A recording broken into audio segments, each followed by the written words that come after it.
Welcome to our third video on diseases of the esophagus. Let's begin. In this lecture, we'll discuss Plummer-Vinson syndrome, Schatzki ring, and Zenker diverticulum. We'll discuss definition, risk factors, pathophysiology, clinical presentation, diagnosis, and management of Plummer-Vinson syndrome. Plummer-Vinson syndrome represents the esophageal webs causing dysphagia. Iron deficiency anemia is the well-established risk factor for this condition. Let's discuss how iron deficiency contributes to esophageal web formation. Iron is necessary for the normal development of esophageal epithelium. Therefore, iron deficiency results in abnormal maturation of esophageal mucosa. This in turn causes reactive hyperplasia of esophageal mucosa. Hyperplastic mucosa creates intraluminal protrusions called esophageal webs. The main symptom of Plummer-Vinson syndrome caused by esophageal webs is a dysphagia to solid food. These patients do not have dysphagia to fluids because esophageal webs create mechanical obstruction, but they don't disrupt esophageal peristalsis. Abnormal epithelium on esophageal webs can undergo dysplasia and ultimate transformation to esophageal squamous cell carcinoma. Signs and symptoms caused by iron deficiency anemia include fatigue, shortness of breath, and koilonychia, also known as the spoon nails, glossitis, the inflammation of the tongue, and angular cheilitis, the inflammation of mucosal corners of the mouth, may also occur. Here you see a patient with iron deficiency anemia and accompanying koilonychia. Please note this spoon-like depressed nails. This is how glossitis looks like. Please note this shiny and erythematous tongue indicating inflammation. Here we see a patient with iron deficiency anemia and accompanying angular cheilitis. We can appreciate the mucosal fissures at the corners of the mouth. Diagnosis of Plummer-Vinson syndrome involves endoscopy, revealing the esophageal webs. Complete blood count will show microcytic hypochromic anemia. In other words, hemoglobin and hematocrit, as well as the mean corpuscular volume, will be low. Iron panel will be consistent with iron deficiency, showing low serum iron, ferritin, and transferrin saturation, along with high total iron binding capacity. This is the endoscopy image of a patient with Plummer-Vinson syndrome. We can appreciate these mucosal protrusions known as esophageal webs. Management of Plummer-Vinson syndrome includes surgical excision of esophageal webs to improve dysphagia and reduce the risk of esophageal squamous cell carcinoma. Iron supplementation is also beneficial. A 38-year-old man presents to the physician with dysphagia to poorly chewed food. The physical exam reveals pale conjunctiva and shiny erythematous tongue. His vital signs are normal. Endoscopy shows multiple mucosal protrusions in the esophageal lumen. Which nutrient should be supplemented in this patient's diet?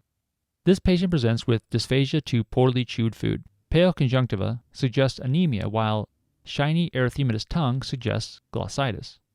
Multiple mucosal protrusions in the esophageal lumen are consistent with esophageal webs. Esophageal webs, dysphagia, anemia, and glossitis suggest the diagnosis of Plummer-Vinson syndrome. Anemia in Plummer-Vinson syndrome is due to iron deficiency. Therefore, iron should be supplemented in this patient's diet. Let's talk about Schatzki ring.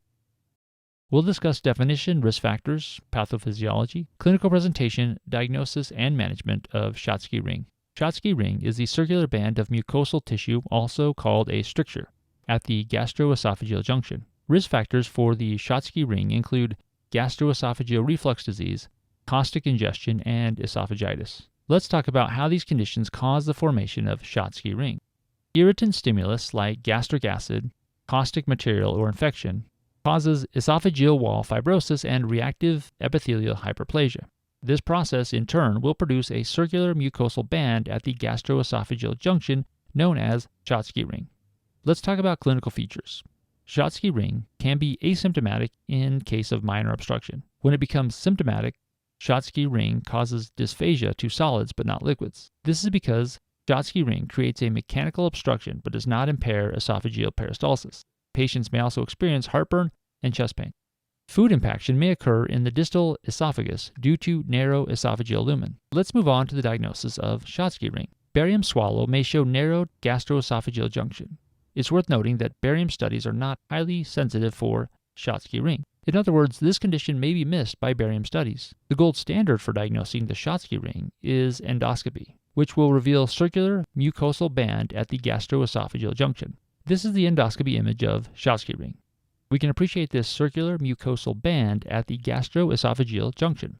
This is how Schatzki ring appears in a barium swallow. Notice the distal circular narrowing of the esophagus indicated by red arrows, which is present just adjacent to the gastroesophageal junction. Management of Schatzki ring includes esophageal dilation with the balloon. However, esophageal dilation is not curative and it carries the risk for esophageal perforation. Refractory cases can be treated with surgical excision. Let's talk about Zenker diverticulum.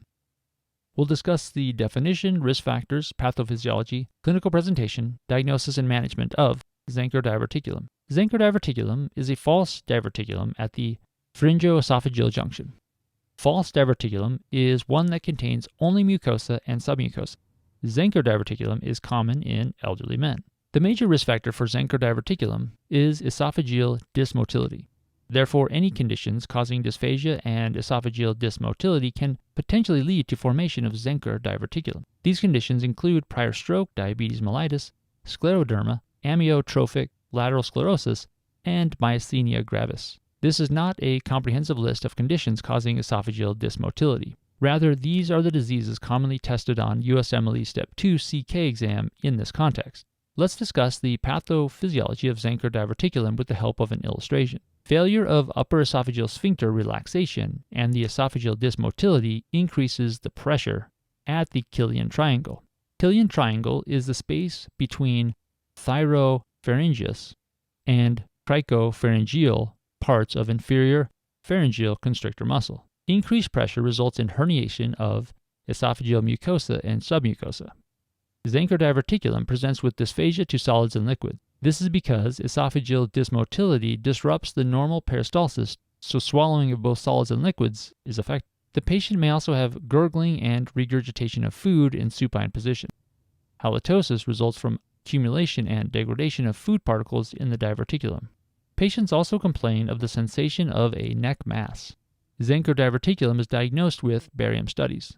Endoscopy may also be performed in indeterminate cases.